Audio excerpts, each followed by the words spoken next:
Advanced Studio Classroom is on the air.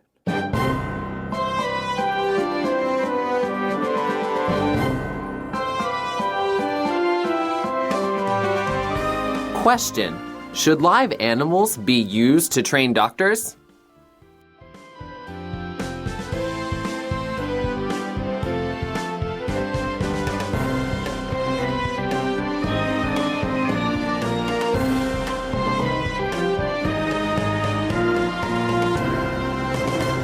Hello and welcome to Advanced Studio Classroom. I am your host, Joe, and we are entering the third day of our newsworthy clips. Joining me again, we have Linda and David. Linda, it's good to see you. Great to see you and Dave. Thank you for having me. And David, thank you for bringing just all of you, that wonderful personality of you.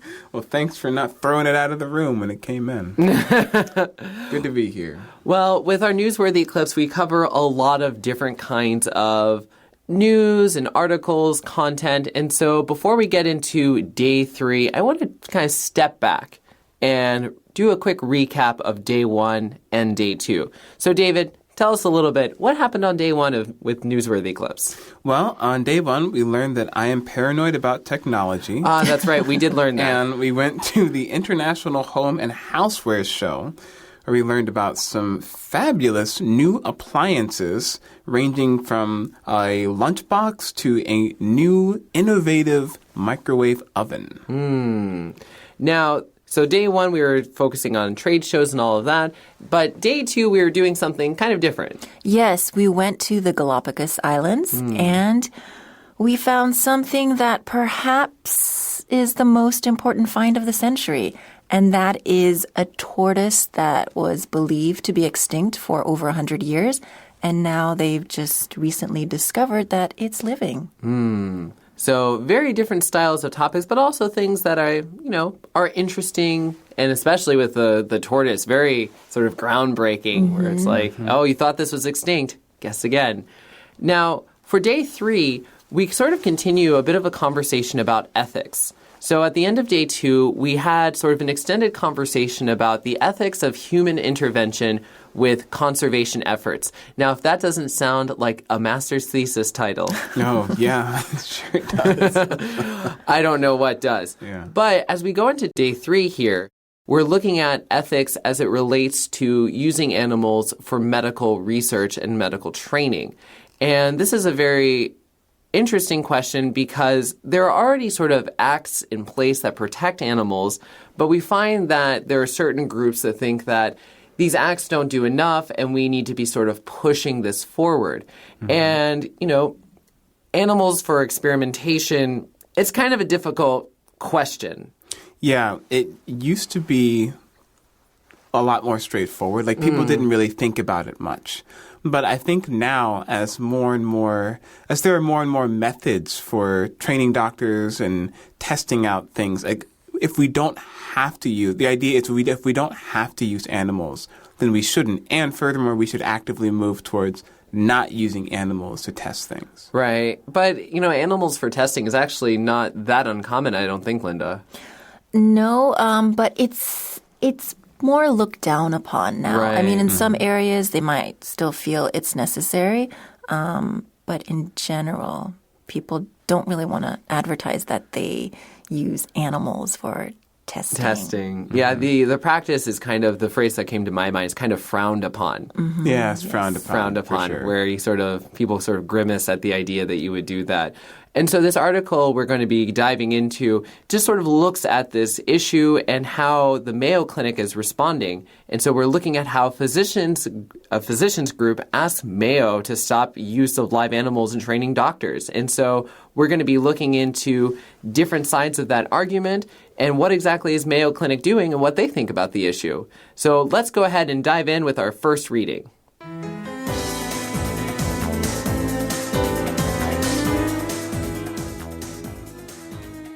Physicians group asks Mayo to stop use of live animals in training doctors. A Mayo Clinic medical training program that includes surgery on live pigs has come under fire from a national physicians organization, which says it violates federal animal protection laws. The Physicians Committee for Responsible Medicine filed a complaint with the U.S. Department of Agriculture, contending that Mayo is violating the Federal Animal Welfare Act of 1966, which says that institutions must assure that discomfort and pain to animals will be limited to that which is unavoidable. The time has largely passed when animals were considered the equivalent of laboratory equipment, and there is more attention paid to ethical issues, said Dr. John Pippin, Director of Academic Affairs for the Washington, D.C.-based group, which advocates on scientific ethics and nutrition. Mayo said in a statement, Mayo Clinic meets or exceeds all standards set by the federal agencies and accrediting agency required for the use of animals. Now, a central question with this article is the issue of ethics. But for some listeners, the distinction that's there between what's an ethic and what's moral, so like the difference between ethics and morals is sort of a question that might come up. Yeah, and I think it's a good thing to think about. So basically, if you have ethics, ethics are kind of a set of moral principles or beliefs that will kind of guide the way that particularly an institution or a government may think about something, whereas a moral is sort of an individual kind of belief about the right or wrong of a certain issue. Is kind of the way that you can think of it. You can think of ethics as a set of moral beliefs. Right. So you'll have kind of regular combinations like business ethics, or here we talk about scientific ethics. So we have this sort of set of beliefs that help us decide the kinds of decisions that help us figure out how to make our decisions. Exactly. Very good. I'm glad we got the Linda approval on this distinction. We're doing good. These are very tricky terms, especially when we get so far out into abstract issues.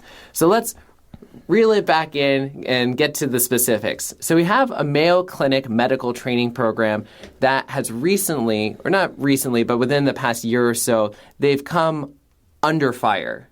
They've had some trouble. Yeah, and I like that idiom. It's very vivid, right? So if you're under fire, like it's very uncomfortable, right? And so this means that you're being criticized, all right? Another fire idiom that comes to mind is if you're in the hot seat. Oh, right? the if you're in the hot hot seat. seat, people are judging you, maybe because of something that you've done or that you have to answer for. Right? These are really good idioms for this sort of thing. And coming under fire is never very comfortable. Now, they're coming under fire for something really specific. Yeah, they're coming under fire specifically for their use of live pigs for training doctors for certain surgeries. So the central issue here seems to be that you have this National Physicians Organization, and they're saying, listen, Mayo Clinic, you're violating federal animal protection laws. So let's look first at the committee that seems to be pushing this complaint. Yes, they filed a complaint with the U.S. Department of Agriculture, and they are contending or saying that Mayo is violating the Federal Animal Welfare Act of 1966. And it says, that act says that institutions must assure that discomfort and pain to animals will be limited to that which is unavoidable. So notice that it doesn't completely outlaw the use of animals, but it has specific requirements, but still those requirements can be interpreted in different ways. Right. And interpretation is always kind of a fascinating thing where you say, well, the law says this, but the way I understand what this law is saying is ... Now, the Physicians Committee for Responsible Medicine, they're also a very interesting Washington, D.C.-based group. They push a lot for ethical practices and ethical treatment of animals. Also, I didn't realize this, they were one of the first sort of medical organizations to strongly promote vegan diets. Really? Fascinating, right? I had no idea. Yeah. And as a vegan, I thought, oh, this is like my committee. Yeah, this is your committee. But I have to look at them further to see if I actually like them enough to be my committee. Yeah. Give them a call. Now, like Linda was mentioning, the Animal Welfare Act of 1966 does not completely bar or ban the use of animals. In fact, there is a certain subset of animals that aren't mentioned at all. They're exempt. Right, which, I mean, I wouldn't really mind if they were included in that law. But yeah, rodents. But here's the funny thing. I learned that it's not all rodents. Because, so guinea pigs, not allowed. It's 2 specific species of rats that are specifically bred for lab purposes. Mind-blowing, right? It is. Okay. And apparently some kinds of lab-bred birds. But so it's very narrow. So the belief is it's all rodents, but actually, because rodents can include squirrels and guinea pigs and all these things. But specifically, what we usually call in English lab rats or lab mice are the exemptions. I see. That's interesting. I feel like, I know that this is not what it's based on, but I feel like guinea pigs are just too cute to, they're just too cute to use in some kind of laboratory experiment. So there's no way we couldn't bear to use them. Although, fascinatingly enough, in very colloquial English, we'll say, "Oh, I'm somebody's guinea pig." Oh, that's true. Yeah. I'm the experiment. Because I think we used to. Yeah, they were commonly used for experimentation. And so, if someone is cooking something, they're baking something, they're like, "Oh, you're my guinea pig." Yeah, like the first person to try something to see whether or not it's good or not good. Right. So going back to our main issue here, the director of this academic group of this committee mentions that, the time's largely passed when animals were considered just laboratory equipment. Right. And more attention is paid to ethical issues. And so here we get that ethics again relating to beliefs about what is morally right and wrong. So you see ethics and moral here kind of come together very closely. Yeah, and it's necessary for them to have this, for them to be able to agree upon an ethical approach to things, because that's the only way that they can make decisions about whether or not they want another organization or a particular medical group, like they're saying in Mayo Clinic, whether or not they want them to do something differently is based upon this code, this moral code that they've all agreed upon, right? And that's the only way. Otherwise, they wouldn't be able to really hold anyone accountable. Right. You do need to have some sort of agreed set of principles. Otherwise, it's kind of difficult to go forward. And so Dr. John Pippin, he is, as we mentioned before, Director of Academic Affairs for this group. And here, going back to our talking about vegan diets, this group advocates on scientific ethics and nutrition. So what does it mean to advocate? So they support these things. And they will advocate or also propose changes in these areas or things that they believe are, the right thing to do. Right. So advocate is one of those hard words because the way it's pronounced as a verb and a noun kind of change. Yeah, if you advocate for something, it means that you are supporting it. If you are an advocate, then it means that you are someone who advocates for a particular thing. Right. And so just slightly different pronunciation, and it gives you kind of a very different part of speech there. English. Yeah. So despite this claim, Mayo is saying, actually, we're not really doing anything wrong here, Linda. Right. They say that they meet or even exceed all the standards set by the government, by federal agencies, and the accrediting agency required for the use of animals. So what exactly does it mean to have an accrediting agency? An accrediting agency is kind of just it's an organization or collection of different companies that will establish the standards for something. So it's like the accrediting agency for that.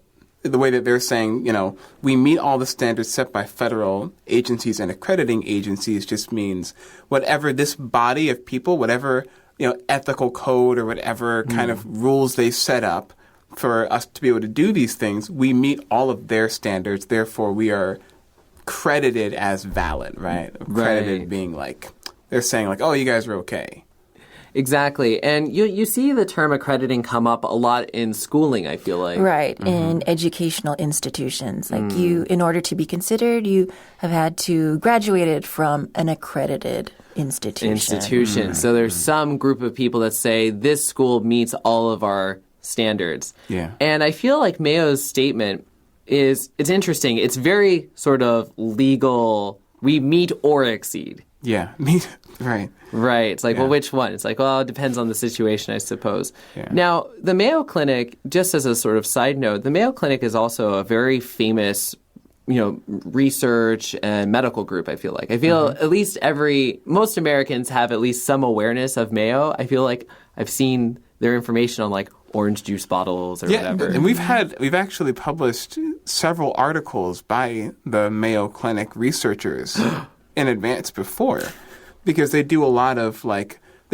very interesting studies and have done some good, but turns out, there's Well, not everyone's perfect, I Right. suppose. for sure. And in the Mayo Clinic, it's a clinical, it focuses on like issues of clinical research, practice, education, and they have like 4,500 doctors and scientists that are sort of under their umbrella. So this is a very significant group that does a lot of things. So, the fact that they are specifically being targeted isn't quite that surprising. And of course, their response, they're not going to say, oh, we're treating our animals badly. Of course, they're going to sort of do everything they can. They can, right? Yeah, to look good. And so we're going to be looking a little bit more now at the Mayo Clinic with our next reading.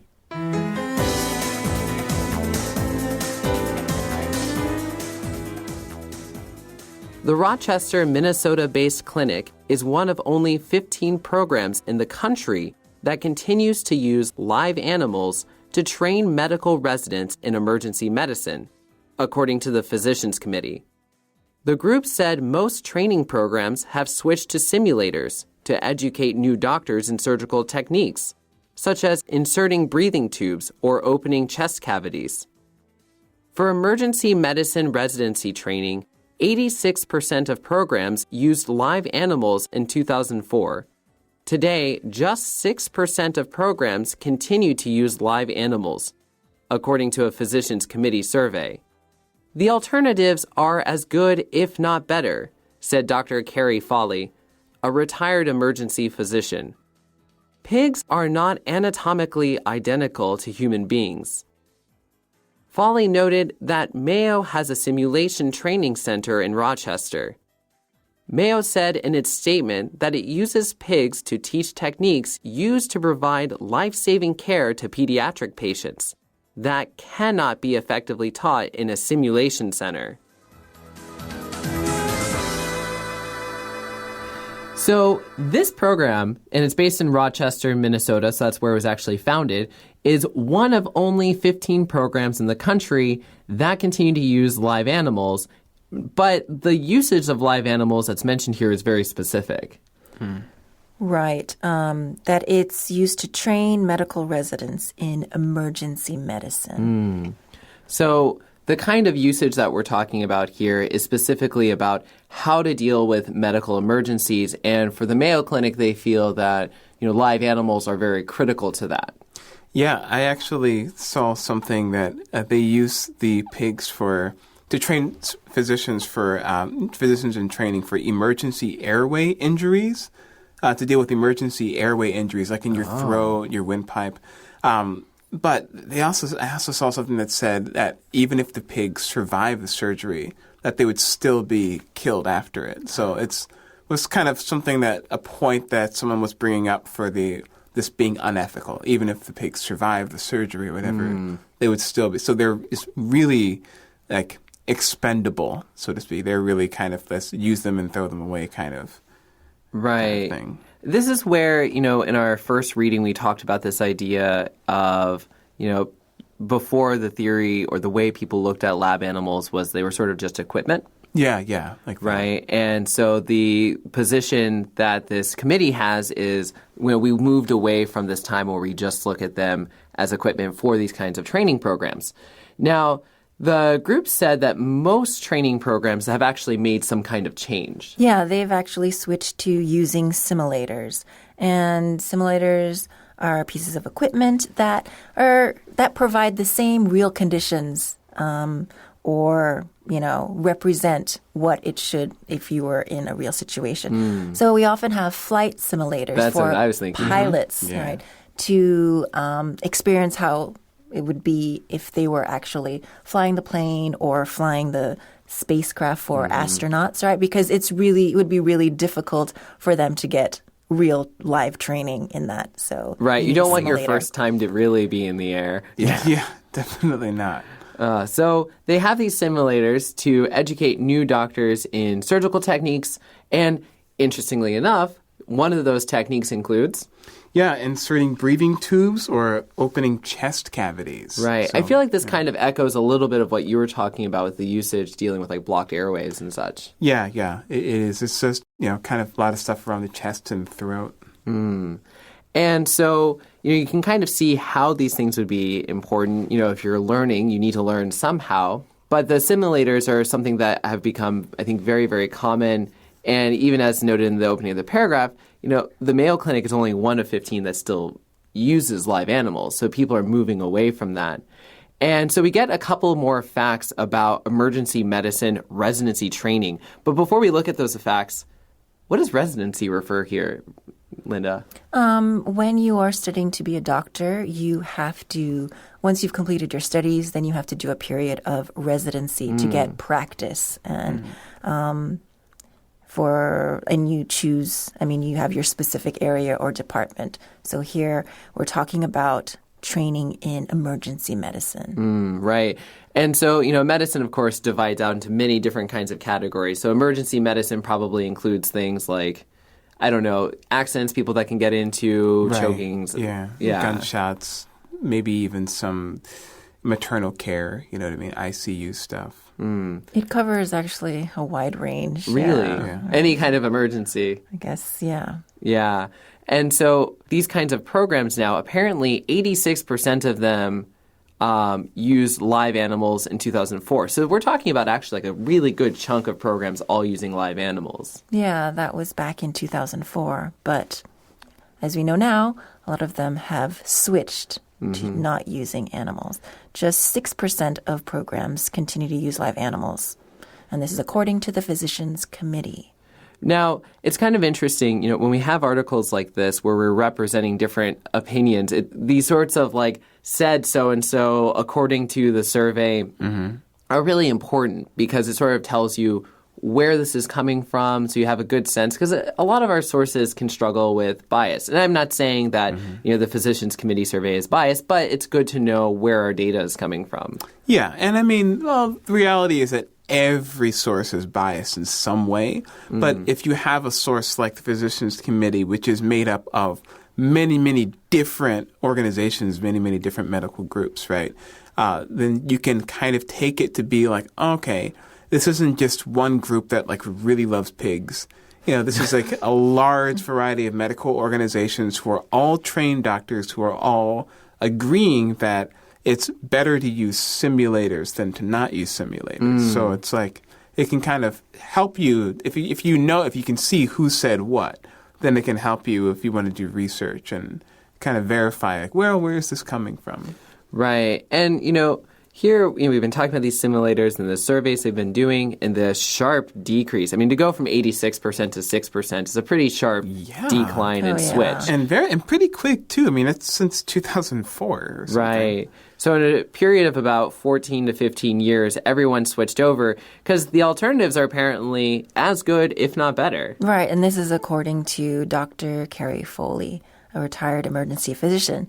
So, she said that pigs are not anatomically identical to human beings. So anatomy-wise, physically-wise, they're not like humans. Similar in some ways, but the majority, not really. Right. So you're not getting the best alternative. Right. It's not like the best representation of the human body, I'm assuming. Right. Yeah, because it's a pig.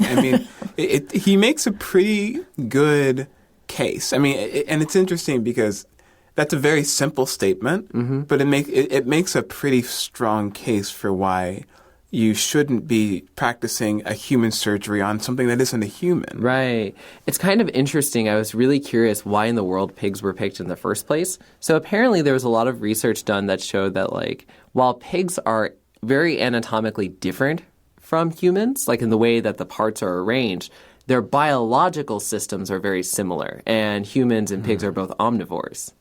I see. So, and pig hearts and human hearts are also very similar shapes. And the way they function is very similar. So there's some thought process involved, but I think the point here is sure, pigs might be close in some categories, but overall, they're not identical, and you want to be practicing on something that's as close to a human being as you can get. Yeah, Right. exactly. And if it were, if it were the 1950s and you didn't have, pretty advanced simulation technology like you do now, it's even growing rapidly, then, sure, use something that's as similar as possible, and you'll get a good doctor. But if there are more options now, that doesn't involve killing, it doesn't involve killing an animal.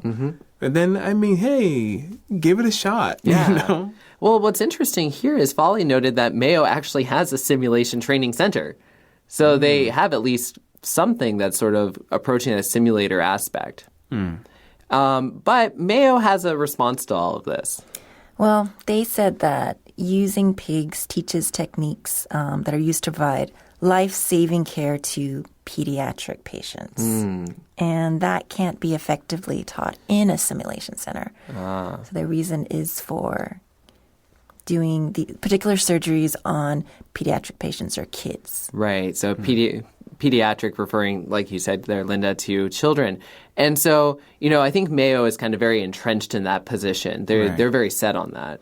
Yeah, and again, I'm not a doctor, right? I've never done any kind of surgery on anybody. So maybe they have a point about certain things that they really feel can only be taught on using pigs. But I also can't help but feel like it's a bit of what we might call a cop-out, right? So then just people are saying oh, you shouldn't be doing this because it's unethical. You should use simulators. But then they say oh, no, we need this to do surgery on pediatric patients, right? Which kind of, that strikes a chord with people, right? They say oh, it's for the children. Right. It just seems okay, maybe they have a point. It seems to me kind of a little oh, it's for the children. Don't, you can't, what about the children? So there are a lot of different perspectives on the issue, and it seems like this is still an ongoing conversation, and these kinds of things move at a bit of a slower pace. So it'll be interesting to see how this particular issue winds up. Well, this was the third day of our newsworthy clips, and I hope that you've just been able to take in a lot of different material, different stories that are coming out. And if you have any stories that you enjoyed hearing from our newsworthy clips, feel free to write in at advanced@studioclassroom.com. I'm Joe. I'm David. I'm Linda. Saying goodbye. See you later.